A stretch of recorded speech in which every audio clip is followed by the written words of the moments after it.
नमस्कार दोस्तों, मैं नवीन चौधरी आपका तहे दिल से इस चैनल पे स्वागत करता हूँ। मैं सबसे पहले आप लोगों से क्षमा मांगना चाहूँगा कि मैं यह वीडियो आप लोगों के लिए लाइव लेके आना चाह रहा था लेकिन मैं नहीं लेके आ पाया कुछ टेक्निकल प्रॉब्लम के कारण।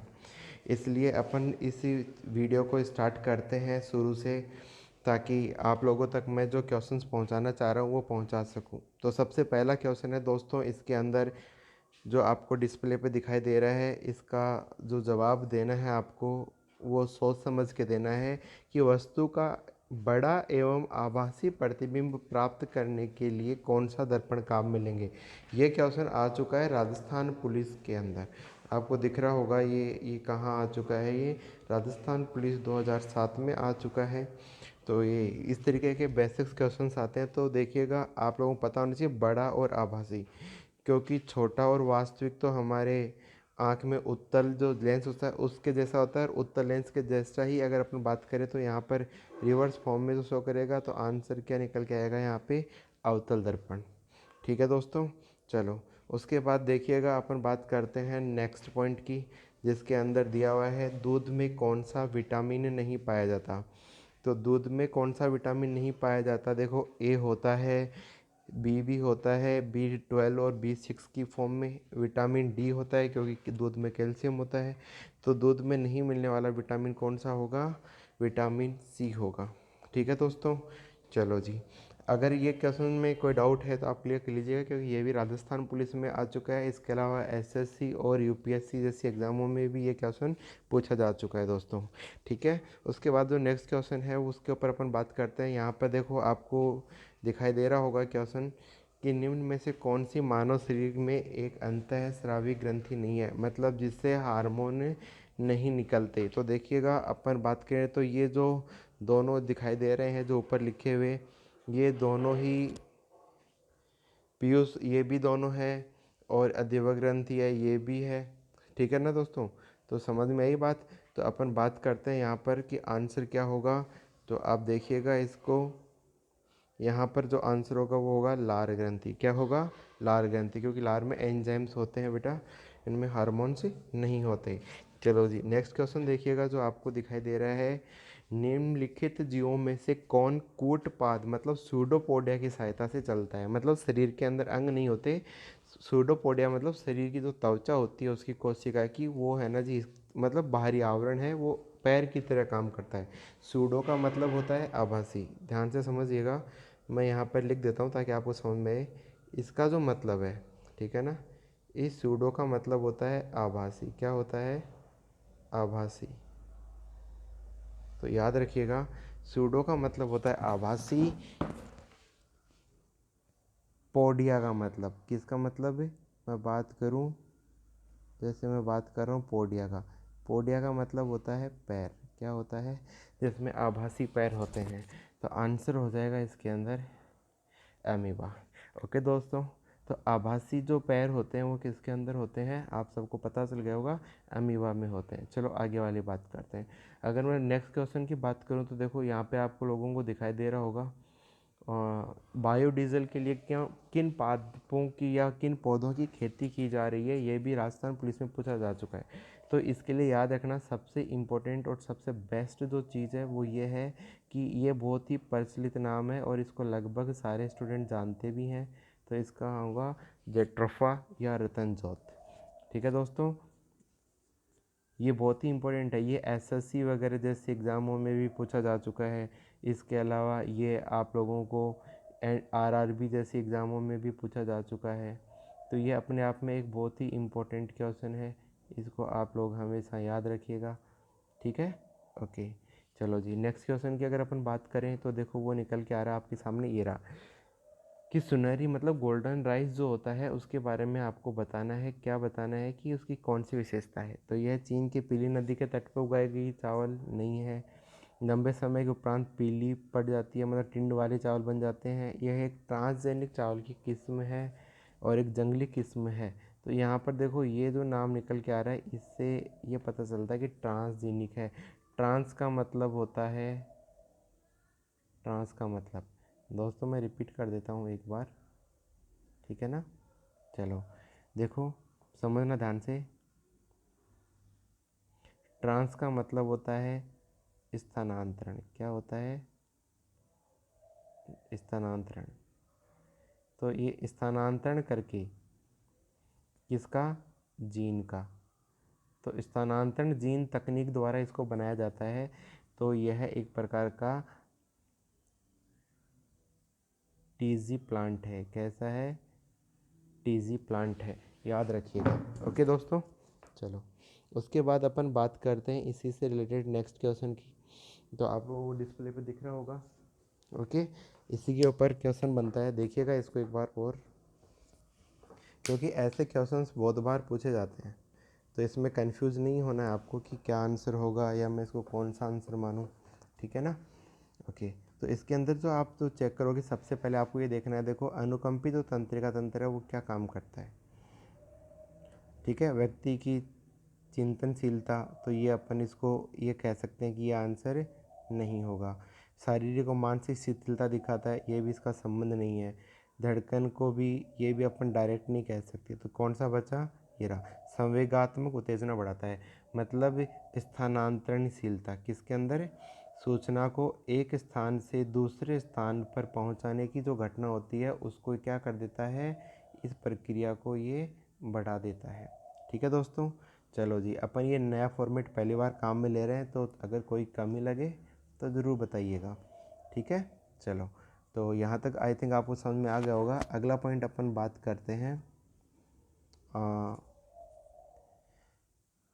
ये रहा, ब्रायोफिल्म में कायकवर्धन किसके द्वारा होता है?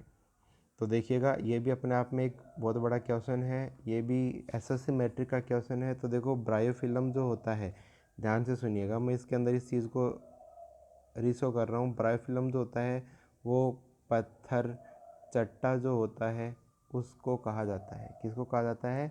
पत्थर चट्टा को, याद रखिएगा, ठीक है ना। तो ये नाम किसके लिए रिप्रेजेंट हो रहा है? ब्रायोफिल्म पत्थर चट्टा के लिए। ओके, तो देखिएगा, मैं इसकी बात करूं तो आप लोग इसको समझ गए होंगे किस तरीके से रिप्रेजेंट करना है। तो यहाँ पर ये किसके द्वारा होगा? जड़ के द्वारा होता है ना, ऐसा आप देख रहे होंगे। लेकिन ये आंसर नहीं होगा। क्यों नहीं होगा? क्योंकि देखो ध्यान से सुनना, पत्थर चट्टा जो होता है ना, उसकी पत्ते से भी, किससे? पत्ते से भी नया पादप बनाया जा सकता है। क्या बनाया जा सकता है? नया पादप। क्योंकि कुछ किताबों में इसका आंसर क्या लिखा हुआ था? मूल लिखा हुआ था, जो गलत है। ओके दोस्तों, तो याद रखना, ब्रायोफिल्म जो होता है वो पत्ते के द्वारा भी कई जनन करके नया पादप बना सकता है। इसको वेजिटेटिव प्रोपागेशन भी कहते हैं। क्या कहते हैं? Vegetative propagation. समझ में आ गई बात? चलो, धन्यवाद। उसके बाद में अपन बात करते हैं नेक्स्ट पॉइंट के बारे में। तो देखो, इसके अंदर भी आपको लिखा हुआ दिख रहा होगा शायद कि सोनोग्राफी में प्रयुक्त तरंगें कौन कौन सी होती हैं। तो अपन सीधा बोल सकते हैं, देखो, ध्वनि तरंगें नहीं होती, जिसको यूएसजी भी कहते हैं। क्या कहते हैं? अल्ट्रासोनोग्राफी भी कहते हैं, इसको सोनोग्राफी भी कहते हैं।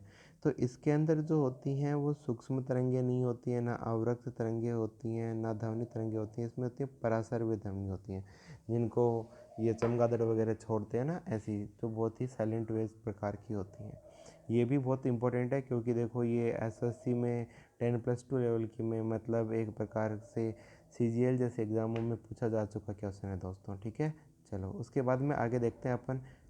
ये जो क्वेश्चन दिखाई दे रहा है, इसके अंदर आप लोगों को सिर्फ समझना है, बात को, दिमाग को काम में लेना है कि ये देखो, यूपीएससी में प्री के एग्ज़ाम में 2011 में ये क्वेश्चन पूछा जा चुका है। तो निम्न में कौन पोटेशियम अलपता से संबंधित है? तो यहाँ पर जो आंसर होगा वो होगा, देखो समझना ध्यान से, गुर्दा क्षति मतलब किडनी डैमेज, निम्न रक्तचाप बीपी, या अल्परक्तता मतलब इसको एनीमिया भी बोलते हैं। क्या बोलते हैं? एनीमिया भी बोलते हैं। एनीमिया, जोड़ों का दर्द और धूमित, ये नहीं हो सकता। तो इसका जो स्थायी आंसर होगा वो निम्न रक्तचाप होगा। अगर किसी क्वेश्चन का आंसर आपको नहीं समझ में आए तो स्टूडेंट्स लोग आप मुझे नीचे कमेंट करके पूछ सकते हैं, ठीक है ना। तो ये जो क्वेश्चन आप लोगों को जो दिखाई दे रहा है डिस्प्ले के अंदर, ये भी 2015 में एसएससी में आया हुआ है। तो इसका भी देखो बहुत इंपॉर्टेंट क्वेश्चन है कि होम्योपैथी जो होती है उसको किसने इसको नाम दिया था, मतलब एस्टैब्लिश किसने किया था? तो जो एस्टैब्लिश करने वाले जो साइंटिस्ट थे उनका नाम है डोमेक। क्या नाम है? डोमेक। सोच रहे हो ना? नहीं, डोमेक नहीं है, क्योंकि मुझसे एक बच्चे ने ये क्वेश्चन ऑफलाइन क्लास में पूछा था कि इसका जो संस्थापक है वो कौन है। डोमेक नहीं है, डोमेक ने तो कुछ और ही बताया था, जिसमें कुछ आप ध्यान हो तो जानते हो क्या, एलोपैथी के अंदर इन्होंने एल्कोहल से रिलेटेड ऐसा कुछ समझाया था प्रोसेस। तो यहाँ पर जो आंसर होगा, वो सही आंसर जो होगा वो कौन सा होगा? होहेनमैन। क्या होगा? होहेनमैन। इसलिए आप ऑथेंटिक बुक काम में लें, क्योंकि ये मेरा पूछा हुआ क्वेश्चन था। एक क्लास में बच्चे ने मुझसे कंफर्म भी किया था, मैंने समझाया भी था इस क्वेश्चन को। तो ऐसे आते हुए क्वेश्चन अगर अपन कई बार गलत कर देते हैं तो ये गलत है, ठीक है। डोमेक नहीं करना है आपको, ये नहीं है, क्योंकि ये आंसर गलत है। ओके दोस्तों, चलो धन्यवाद। अगला पॉइंट जो देखते हैं वो है हेरोइन का रासायनिक नाम क्या है। तो हेरोइन तो समझाते हो, एक ये नशीला पदार्थ है ना, जिसको मॉर्फिन नाम से जाना जाता है, लेकिन इसका पूरा नाम जो है वो है मॉर्फिन डाई एसीटेट। क्या है? Morphine di acetate. मतलब किसकी बात हो रही है? ऑप्शन फर्स्ट की बात हो रही है। नेक्स्ट पॉइंट देखते हैं। अगर मैं बात करूं इसके अंदर, तो आप लोगों को दिख रहा होगा कि क्वेश्चन कुछ इस तरीके से लिखा हुआ है, तो आप लिख सकते हो। देखो, इसका सूत्र होता है, ऐसे होता है, आर प्रोपोर्शनल एल बाई ए। तो प्रतिरोध एल के क्या होता है? अनुक्रमानुपाती, और ए के क्या होता है? व्युत्क्रमानुपाती। तो आंसर कौन सा हो जाएगा? ये। मतलब आर प्रोपोर्शनल तो एल, और आर, सॉरी, अपन इसको ऐसे लिख सकते हैं, आर प्रोपोर्शनल 1 अपॉन ए। तो आंसर कौन सा सेट बैठेगा? पहले वाला सेट बैठेगा। समझ में आ गई ना?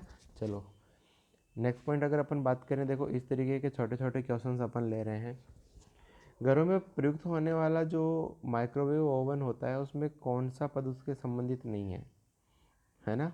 तो याद रखना, इसके अंदर अगर अपन बात करें तो यहाँ पर जो संबंधित भाग नहीं है पूछा है उसने। देखो यहाँ पर एक छोटा सा नाम है जो आपको कंफ्यूज कर सकता है।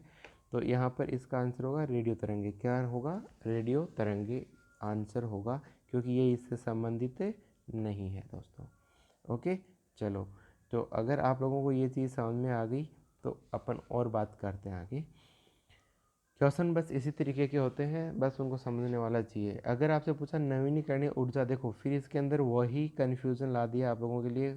लास्ट में क्या पूछ लिया है भाई? आप लोगों को नहीं पूछ लिया है, ध्यान से सुनना। जब नहीं पूछ लिया है तो आप लोग बता सकते हो कि आंसर में क्या होगा, है ना? तो देखो, नहीं के लिए अगर अपने नाम आ गया तो यहाँ पर बायोगैस, इसको दोबारा नहीं बना सकते अपन। क्या नहीं कर सकते? दोबारा नहीं बना सकते। नवीनीकरण का मतलब होता है नया बनाना। क्या करना? नया बनाना। तो नया बनाना किसके लिए नहीं हो सकता? तो बायोगैस को दोबारा नहीं बनाया जा सकता। बायोगैस का मतलब होता है, आप लोग समझ रहे हो ना, जो गोबर के थ्रू, इनके थ्रू काफ़ी टाइम लग जाता है, इन प्रोसेस को स्लो कर दिया जाता है। भूतापीय ऊर्जा ये नवीनीकरण है, सौर ऊर्जा नवीनीकरण है, पवन ऊर्जा नवीनीकरण है, लेकिन यहाँ बायोगैस नवीनीकरण नहीं हो सकती। अगर इनमें से बात करूँ, ये राजस्थान पुलिस का क्वेश्चन है, लेकिन ये नॉन ऑथेंटिकली लग रहा है थोड़ा सा देखने में, है ना? ओके दोस्तों, तो जो देखो नेक्स्ट पॉइंट अपन बात करते हैं इसी के अंदर। अगर मान लो कि मैं अगर इसमें बात करता हूँ आपसे, तो क्वेश्चन है, जो प्रूफ जो स्प्रिट होता है, स्टेनोग्राफर 2011 का क्वेश्चन था, वो क्या होता है इसके अंदर? तो अपन इसको कह सकते हैं जनरली कि 25% तक एथिल अल्कोहल होता है उसके अंदर, मतलब बहुत ही पार्शियली होता है। तो पार्शियली जो नाम निकल के आ रहा है वो किसके लिए रहा है? 25% के लिए। तो यहाँ पर इसके लिए क्या होगा? आंसर क्या होगा? 25% से। अधिकतम कितना होता है? 50 से कम तक हो सकता है। ओके दोस्तों, चलो जी। उसके बाद अपन आगे बात करते हैं। देखो इसके अंदर में निम्न में से कौन सी एक धातु नहीं है? तो धातु नहीं है, ये भी स्टेनोग्राफर में क्वेश्चन था। तो धातु नहीं है, देखो लोहा धातु है, तांबा भी धातु, जिंक है, लेकिन सल्फर धातु नहीं है। यहाँ पर भी किस पे फोकस किया है? नहीं है। चलो जी, उसके बाद देखो नेक्स्ट पॉइंट। नेक्स्ट पॉइंट में अपन अगर बात करें, उत्प्रेरक कन्वर्टर सामान्यतः किसके द्वारा बनाए जाते हैं? तो यहाँ पर आपको होगा डी संक्रमण के लिए। किसके थ्रू होता है? डी जो ब्लॉक होती हैं उनकी धातुओं की सहायता से इसको बनाया जाता है। तो आंसर होगा संक्रांत धातु। ओके दोस्तों, चलो जी आगे देखते हैं। उसके बाद में आ रहा है टीकाकरण द्वारा निम्न में से किसको नियंत्रित नहीं किया जा सकता। टीकाकरण के द्वारा तो देखो, चेचक का टीका लगता है, पोलियो का भी लगता है, काली खांसी का भी लगता है, मतलब पर्टुसिस बोलते हैं जिसको, लेकिन डायबिटीज़ का यहाँ पर भी आपको कंफ्यूज करने के लिए नहीं दिया है। तो आंसर क्या होगा, मधुमेह का। अगला जो क्वेश्चन है वो है ग्लाइकोलाइसिस का एक अन्य नाम है। तो देखो, ग्लाइकोलाइसिस जो होता है ना, उसको कई नामों से जानते हैं, लेकिन ट्राईकार्बोक्सिल चक्कर ये भी किसका नाम है, क्रेब का नाम है। ये भी किसका नाम है, क्रेब साइकिल का नाम है। किण्वन हो नहीं सकता। सिट्रिक अम्ल चक्र भी इसी का नाम है। तो आंसर क्या बचा, EMP। ठीक है दोस्तों, चलो और आगे देखते हैं। अगला क्वेश्चन जो आ रहा है वो है रेशम के कीट का एक रोग है। तो देखो यहाँ पे देखना, एंथ्रेक्स नहीं है, डेंगू भी नहीं है, कोई नहीं होगा नहीं, तो आंसर निकलेगा इसका पेब्रिन। अगर इनको आपको डिटेल से पढ़ना है तो मैं जो वीडियोस होंगे उनको आप ज़रूर देखिएगा। अगर नहीं देख पाओगे तो आप इनके कॉन्सेप्ट्स क्लियर नहीं कर पाओगे दोस्तों। देखो, खाना न चिपकने वाली, फिर से आप लोगों को कंफ्यूज करने के लिए यहाँ पे क्या लिखा है, ना, तो न को देना। तो अपन बहुत क्वेश्चन देखा होगा, ये SI की, पुलिस की SI के एग्ज़ाम में 95 के साल में पूछा जा चुका क्वेश्चन है, जिसे अपन जनरली टेफ्लॉन नाम से भी जानते हैं। किसके नाम से जानते हैं, टेफ्लॉन के नाम से। बहुत ही इजी से क्वेश्चन है, क्योंकि ये तीनों चिपकने वाले हैं, बस बचता है तो आंसर होता है टेफ्लॉन। देखो यहाँ पर आ रहा है, जैसे निम्नलिखित में से किस पदार्थ में सबसे अधिक विशिष्ट ऊर्जा होती है। तो सबसे अधिक विशिष्ट ऊर्जा किसकी होती है, आंख बंद करके भरोसा करो खुद पे और आंसर लिख दो इसका, पानी, है ना। बहुत ही इजी वे में इसको दिया है अपन ने। अगला क्वेश्चन देखो, ये भी LDC एग्जाम में आ रहा है। निम्न में कौन सा आनुवंशिक रोग है। तो वर्णांधता नाम सुना है, तीनों आप लोग चेक करो, एक जैसे लगेंगे। चेचक होता है, छोटी माता, पोलियो होता है, ये दोनों वायरस से होते हैं, ये रेबीज भी, ये भी। तो बचा कौन, वर्णांधता दोस्तों। चलो जी, उसके बाद नेक्स्ट देखो, निम्न में से कौन सी चावल की एक किस्म प्रसिद्ध जैव पेमेंट। जैव पेमेंट का मतलब देखो, इसको, जैव का मतलब क्या होता है, जैव का मतलब होता है जीव। क्या होता है, समझना, जैव का मतलब होता है जीव। क्या होता है, जीव। लेकिन अगर पेटेंट की बात करूँ मैं, अगर, तो पेटेंट का मतलब होता है उसको किसी भी आदमी के नाम करना, है ना, उसके नाम कर दी जाती है, तो वो आंसर कौन सा होगा, बासमती। ठीक है ना, ये भी याद रखना। देखो, ऐसे LDC एग्ज़ाम 2018 में पूछा गया था, लेटेस्ट क्वेश्चन अपने आप में। ठीक है दोस्तों, तो ऐसे क्वेश्चंस आते हैं एग्ज़ाम में। तो जब भी आप पढ़ो तो इनको बेसिकली आप ज़रूर पढ़ो, क्योंकि जब तक आपके कॉन्सेप्ट्स क्लियर नहीं होंगे तब तक आप लोगों को ये सारी चीज़ें समझ में नहीं आएंगी, है ना। चलो जी, तो आप लोगों ने मेरे इस वीडियो को देखा, आपको काफ़ी अच्छा लगा, आई होप। और ऐसे ही वीडियोस को मैं जल्दी आप लोगों के लिए लाइव लेके आऊँगा। मैं फिर से ट्राई करूँगा कि ऐसे वीडियोस मैं आपको लाइव सेशन में उपलब्ध करा सकूं। तब तक के लिए धन्यवाद। और जहां तक हो सके दोस्तों, अगर ये अच्छा लगे तो जल्दी से प्लीज़ इसको अपने चैनल समझ के सब्सक्राइब ज़रूर कीजिएगा। Thank you.